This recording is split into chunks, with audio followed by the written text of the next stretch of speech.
Hey, welcome to this episode of Think Business Live. Looking forward to talking with Jim Harenchar. Jim, it's great to connect with you, CEO of Response Marketing Group. You guys are a consumer data focused marketing agency and been around for about 38 years. So I'm looking forward to chatting with you about this. One of the things I want to start off with is lessons in marketing. I think a lot of times, people don't understand marketing really, and they don't know how to define it necessarily. Because I find as a business coach, sometimes many people think it's kind of, it's more art. They don't know where the science fits in. And so it's hard to kind of, quantify things sometimes, I think, when it comes to marketing. You're a data focused marketing agency. And so what's one lesson that your clients kind of have an epiphany about when it comes to marketing and using data to kind of adjust their marketing? Yeah, sure. Great question. So I would say, John, that oftentimes we have a lot of clients that get confused over the difference between marketing and advertising. And Yeah. so when you reference the term marketing, they're thinking, building awareness. And so radio, TV, billboards, outdoor, social, whatever the channel might be. I think from our perspective, we hope that our clients' epiphany really comes from the fact that many of the clients are sitting on a gold mine of information that they probably have not fully leveraged. Yeah. And they don't naturally think of, that data of all those people that requested something or ordered something. Have we kept a CRM, and have we fully been able to leverage that CRM to be able to come up with a targeted marketing strategy or a brand awareness strategy, and they work in concert with each other. So Yeah. I'd like to think that our whole purpose and success is driven off the fact that we help clients understand that there is probably a wealth of information you haven't leveraged. And so from a marketing perspective, yes, there is an advertising component to that looks very similar, but it's really about how to engage, how to be able to educate whatever your audience is, whether that's B2B or B2C, and then being able to help increase that return on your marketing investment, thereby increase revenue. Yeah, let's do a little mini business course on people not recognizing kind of areas that they can leverage. I think sometimes they what I love about what I do, and even in companies like you can go in and see what's hidden in plain sight. And so what are three areas, a three-part business course, what are three areas that people aren't leveraging that they should be raising their awareness on? And then once their awareness is there, then a company like yours can come in and do their work. So what would be number one? Well, I think first off is a lot of times when we talk to small businesses, they'll say that we really can't invest in somebody like you, or we're not sure we're really able to utilize your services because we don't have a lot of information to start with. And we always say, look, you don't have to have a Salesforce CRM. You don't have to invest in hundreds of thousands of dollars. We refer to it as a digital shoebox. A simple example, we do a lot of work in the tourism industry. And so we had a client, one of the state tourism offices, that actually at all of the points of entry where you see the welcome centers when you cross a state line and you stop off, go to the bathroom, get a drink, whatever the case might be, they actually had a paper binder that was sitting off to the side where they were asking folks to provide the information of what's your name, what's your home address, where are you going in the state, and how long are you going to stay. And I honestly, John, was blown away when I found out in the course of the year, the state had 900,000 people that had voluntarily walked in and filled out a paper piece of information with a pen. And all they had was those pages, and they were not doing anything with that. So you didn't have to load that into, as I said, a sophisticated CRM. But for us, I would say number one of those three things would be recognizing that there are data sources that you might have overlooked or you might have discounted. Yeah. And whether or not you don't have to have, this expensive collection methodology, they could be in a spreadsheet, and you just simply keep Excel information somewhere that you ultimately would leverage. So I would say that's number one. All right, good. What's number two? Yeah, I would say number two is whether or not people really understand how to measure the effectiveness of their campaigns. we started 38 years ago, so there was two primary channels. There was telemarketing and direct mail. And that's all that existed in the 80s, 1986. Now we have this proliferation of 50 different channels, let alone influencers and all these other things.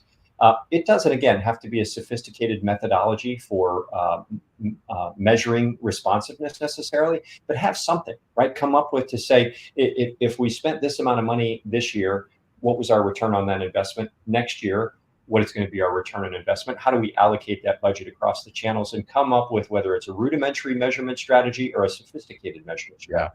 So get better at being able to track successes and failures. Yeah. All right, good. I like it. What's number three? And then the third thing I would say is, with so many channels, making sure that you actually do some due diligence to understand which ones are working and which ones are not. A lot of folks go to a conference and they hear about, oh, influencers. Influencers are great. You really need to add influencers. Well, I would question in every business, someone sit down and have a hard heart-to-heart with himself to say, is that really going to work for us? If it is, great. Look at leaning in a small way and then determining whether or not you have measured response. But there are so many channels now. It's doing the due diligence to be able to understand and look at what's working for you, whether that, again, is sophisticated measurement or unsophisticated. Yeah. And what I would add to that, thanks for that, Jim. What I would add to that is you really got to pay attention to the whispers and the subtles and the nuances of what's working and what's not.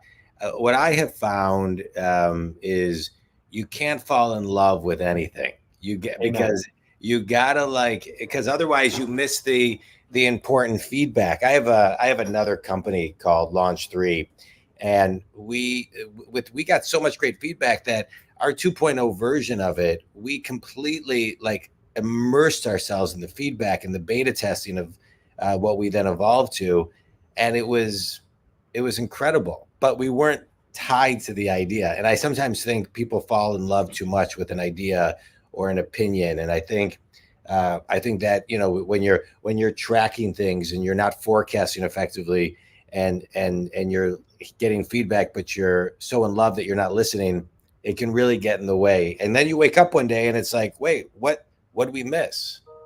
Any thoughts on that? No, I think as humans, and especially as marketers, we all love the latest, greatest shiny object. And if we read an article or we hear anecdotally somebody say, oh my gosh, this is working so great for me, we're like, I'm off to that. Yeah. Well, if back to my earlier point, if we really don't have some form of measurement in place, maybe what we're doing works really well, and maybe we need to go heavier into that. So I would say it's great to understand what all of those shiny objects are in the marketplace, but that doesn't mean that they're necessarily going to work for you. Yeah. I think understanding, where you're generating your revenue, where you're building your awareness, where you're converting leads, and then understand maybe this is really good and we'll do tests. We always beat the drum, John, around crawl, walk, run, right? Let's learn in the process, and let's find out. You hear about something great. Let's make a nominal investment in that and see how it works. And if it does work well, then we can heavy up in it. If it doesn't, all right, we retrench. Yeah. I love it. All right. Thank you for that. When you talk about, crawl, walk, run, one of the things I find as a business coach is before people can crawl, they feel stuck. And so as somebody who's been in business for 38 years, where's your stuck been? How did you get unstuck so you could even begin the crawl? From a client perspective or from our company's perspective? From your company's perspective. Yeah. So, in a way, we were forced with the advent of so many different marketing platforms to adopt to technology. We could still be trying to sell direct mail, but our revenues wouldn't be quite what they are today. Yeah. So you adopt or die to some degree, and we recognize we're not going to be experts in everything, John. We have really kind of tried to keep to our swim lane where we understand and have built a clear track record of success. We've been exceptionally strong in data. We've been approached from time to time with agency partners that said, oh, you guys ought to get into the media business, or you ought to get in much more heavily to social. Yeah, that's not in our DNA, quite honestly. And so we've tried to continue to refine what we do well and kind of not really dramatically depart from what's worked for a long, long time. Now, the adoption and the deployment of all of those platforms we need to be aware of. So we can't be ignorant of building, lookalike targeted marketing models with all kinds of different social platforms. We've done that inherently for clients where we've taken in-house data and build predictive models. Now that capability exists, and with the explosion of AI, it's almost available to anybody for pennies, if not for free. So I would tell you that us kind of sticking to our knitting, if you will, and being focused on data is still the foundational expertise that we bring to the table. It's how do we help our clients understand to use that data in a world today with a lot more options. Yeah. I love the phrase, if you don't bring data to the meeting, people just use their own opinion. And I love the story, whether it's true or not. I still love the story because I'm thinking it is true, that Sam Walton used to, be in his conference room, and the conference room would, have all this data, and he would look around the room and say, nobody in this room even shops at Walmart. So he'd take the data and he'd go to the diner and have coffee and pie with his clients, and then come back and say, okay, here's the data that means something to the clients. And being able to dissect data and how it applies and what it means to you, it's so important. It's so important. And otherwise, you have a room full of people who just use their gutter instincts based on their limited lineage of experience and exposure to things. And you run it, and then you run into problems, and you miss the nuances of business. So I love what you're talking about. Let me ask you a question. When you've talked about how you had to adapt and adopt or die and things of that nature. And so, if you go, you've been around for 38 years. So take me back 39 plus years. Who was a mentor that, layered in some lessons and some guidance for you that, became a through line of how you built this business? Yeah. So my first job out of college, John, was with, talk about, kind of buggy whip industries, deluxe check printers, printed checks for banks.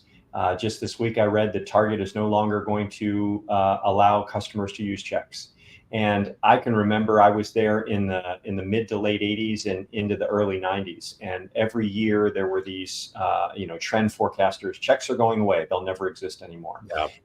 It was a $2.5 billion company when I left in 1994, when I started in 1986, actually.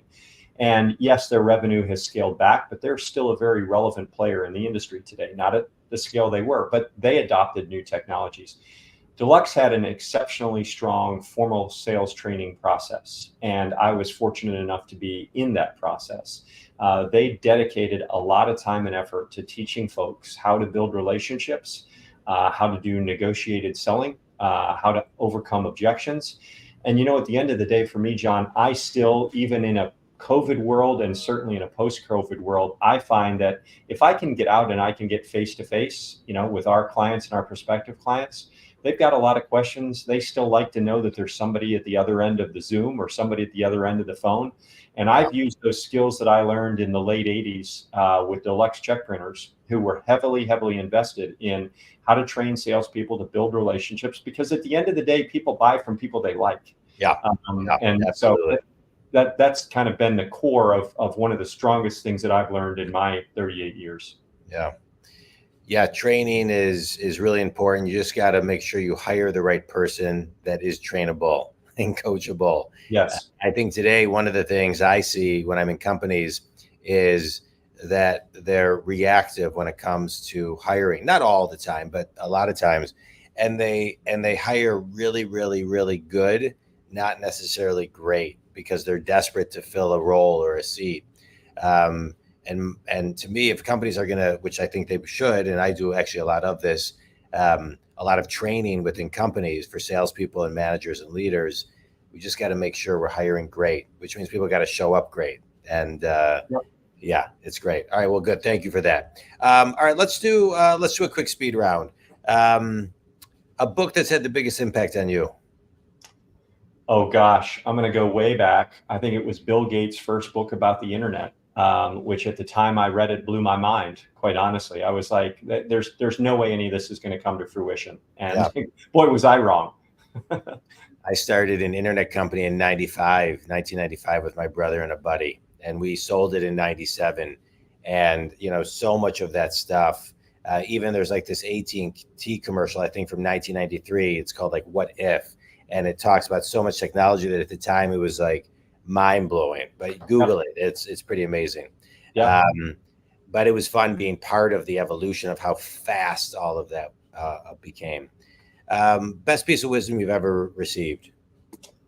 Oh gosh, probably a well-worn piece, but that is, respect people, because at the end of the day, treat others like you want to be treated. I hope that's something that I have lived by in my career. Yeah. All right. Good. Last question. Finish the sentence. One thing everybody can do today to adopt innovation and use more data into their business is? Leverage the data you already have. Yeah, that's good. Thanks for that. Jim, tell everybody, who your ideal clients are and where they can connect with you. Yeah, so John, as I mentioned, we do a lot of work in the tourism industry. Back in probably certainly pre-COVID, 2015, 16, I was asked to speak at a tourism conference, and I was amazed when I had sidebar conversations with folks in that industry that you've got states, I'll take my own wonderful state of Virginia, that spends $30 million a year to build brand awareness and try to attract folks like you to come visit us, with no measurement of the success of the money that was being allocated by the state legislature. So taking that as a microcosm, what we try to do is help clients understand who's on your website, who may be physically present in a location, using geoframing and tracking and things of that nature. So we still use data for all types of foundational aspects. We still leverage that data. We build predictive and propensity models. What we're trying to do is make the client aware of, if I have a finite budget, and everybody has a finite budget. A small company, it's a smaller amount. In a larger company, it's a larger amount. Everybody has a finite budget. And so helping folks to understand, how do we get the best return out of the budget that we have available, going channel neutral. We have tried to remain channel neutral and not have a bias in any way, shape, or form. That's why we stayed out of the media business, why we stayed out of the social industry. All we're trying to do is help our clients be effective. And so you can reach us on our website, which is rmg-usa.com. We talk a lot about what we do. We've got user stories, we've got case studies, and we talk about the technology that we deploy. Yeah, it's great, Jim. I appreciate it. I'm a business coach. I work with solopreneurs to Fortune companies, salespeople, managers, owners, executives, etc., who are successful but stuck. I get them unstuck. I love this podcast because I get to have guests like you to share insights, to get people unstuck and share your business. So hopefully, they can also use your business to help them get unstuck. Sure. I always like to extract a couple things from every session, and you shared a ton of stuff. But Think Community, I just want to highlight the importance of tracking, and measuring, and finding out what's working and adjusting and pivoting in real time, and adopt. You shared this earlier. Adapt. What did you say? Adopt or adapt? I said adapt. Adapt or die, right? Yeah. And so we got to stay ahead of the curve. And if you're spending 10, 15 minutes a day studying your craft, then it's easier to be ahead of real time and forecast out and reverse engineer what you need to be in front of. So I appreciate it. Think Community, if you want to reach Jim, you can reach him. Give me your website one more time, Jim. Yep, it's rmg-usa.com. All right. And you can reach me at jondwoskin.com if you want to chat about any business coaching. Jim, thanks. This was great. I appreciate your time. Thanks so much. Thanks, John.